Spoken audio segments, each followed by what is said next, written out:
Nouns are a very important part of the English language. They are the names we give to people, places, things, ideas. Think about your world. You see a person, a house, a tree, a car. These are all nouns. Nouns help us identify and talk about everything around us. They are the fundamental building blocks of our sentences. Without them, we could not name anything specific. We need them to share information, tell stories, communicate our thoughts clearly. Understanding how to use nouns correctly is the first big step towards speaking and writing English well. However, not all nouns are the same. English divides them into two main groups, countable and uncountable. This difference is very important. It changes the words we use in a sentence. It affects articles like a, and. It also changes how we ask questions about quantity. For example, using how many, how much. Learning this rule helps you avoid common mistakes. It makes your English sound more natural and correct to native speakers. This guide will help you understand this essential grammar point step by step with simple explanations.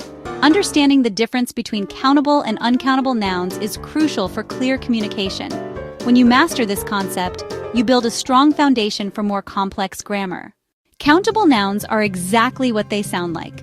They are nouns that we can count using numbers. They have both a singular form and a plural form. The singular form refers to one thing. The plural form refers to more than one thing. For example, we can count apples. We can say 1 apple, we can say 2 apples, we can say 3 apples. The word apple is a countable noun. Most plural countable nouns are formed by adding s or es. Think about objects in a classroom, you can count them. We can have 1 student or 10 students, we can see 1 desk or many desks. We can read 1 book or several books. Other common examples include chair, computer, pen, window, teacher. All of these are things you can see and count individually. You can imagine putting a number before each one. When we use a singular countable noun, we often need an article before it. We use a or an. Use a before consonant sounds like a dog or a house. Use and before vowel sounds like an orange or an elephant. These articles mean one. You cannot say I saw a dog. You must say I saw a dog. For plural forms, don't use a or an. Use some, as in I saw some dogs. To ask quantity, we use how many chairs are in this room? How many pages are in this book? The answer will be a number. This structure is only for countable nouns. You would never use it with nouns that cannot be counted. Remember, how many as a tool to spot countable nouns. Uncountable nouns, also known as mass nouns, are the opposite of countable nouns. We cannot count them with numbers. They do not have a plural form, substances, liquids, abstract concepts, collections. For example, think of water. You cannot say 1 water or 2 waters. You can count bottles of water, glasses of water, but you cannot count the water itself. The noun water is uncountable. It only has 1 form. We do not add s to it. Let's explore some common categories. Rice, sugar, bread, milk, coffee, wood, gold, plastic. Information, advice, happiness, knowledge. You cannot count these concepts. You can have a lot of happiness, but you cannot have 3 happinesses. Weather, music, furniture, money. We count dollars or coins, but the general concept of money is uncountable. Because uncountable nouns do not have a singular or plural form, we treat them differently in sentences.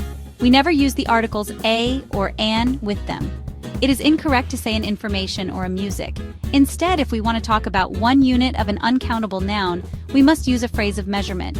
A piece of advice, a loaf of bread, a glass of water, an item of furniture. These counterwords allow us to quantify the uncountable substance.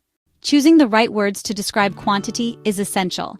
These words are called quantifiers. Some quantifiers only work with countable nouns. Some only with uncountable nouns. Some work with both. Let's start with countable nouns. For large quantities, we use many. For example, there are many students in the library. For small quantities, we use a few. For example, I have a few questions. The words many and a few signal countable things. You wouldn't use them with water or rice. Now, uncountable nouns. For large quantities, we use much. For example, I do not have much time today. For small quantities, we use a little. For instance, please add a little salt to the soup. Much and a little refer to mass or substances. Using much books is a common mistake for learners. Remember, many equals sign countable, much equals sign uncountable, especially in questions and negatives. Some quantifiers work with both. This makes things a little easier. Some, any, a lot of, lots of, no, plenty of. For example, you can say some chairs. You can also say some furniture. I have a lot of friends. I drink a lot of water. Use some in positive sentences. Use any in negatives and questions. I don't have any pencils. Do you have any information? Here's a simple summary of these important words. One of the most frequent mistakes learners make is adding an as to uncountable nouns. Remember, uncountable nouns do not have a plural form. Words like informations, advices, furnitures, researches are incorrect. If you need to talk about more than one, use a counterphrase. For example, say 2 pieces of information, several items of furniture, not 2 informations. Getting this right will immediately make your English sound more advanced. Always double-check if a noun is uncountable. Another common error involves choosing between much and many. I don't have much friends. How many money do you need? The rule is simple and strict. Many is for countable nouns, much is for uncountable nouns. A good trick is to connect them to their question words. How many goes with many. How much goes with much. If you can ask how many, then you should use many. If you must ask how much, then you should use much. A simple tip for remembering the difference is to think about the physical nature of the noun. Can you hold 3 of them in your hand as separate items? You can hold 3 pens, so pen is countable. Can you hold 3 waters in your hand? No, you cannot. Water is uncountable. This physical test works for many nouns, especially for physical objects and substances. For abstract nouns like luck, health, ask yourself if you can put a number before it. Does 3 lucks make sense? No. Therefore, luck is uncountable.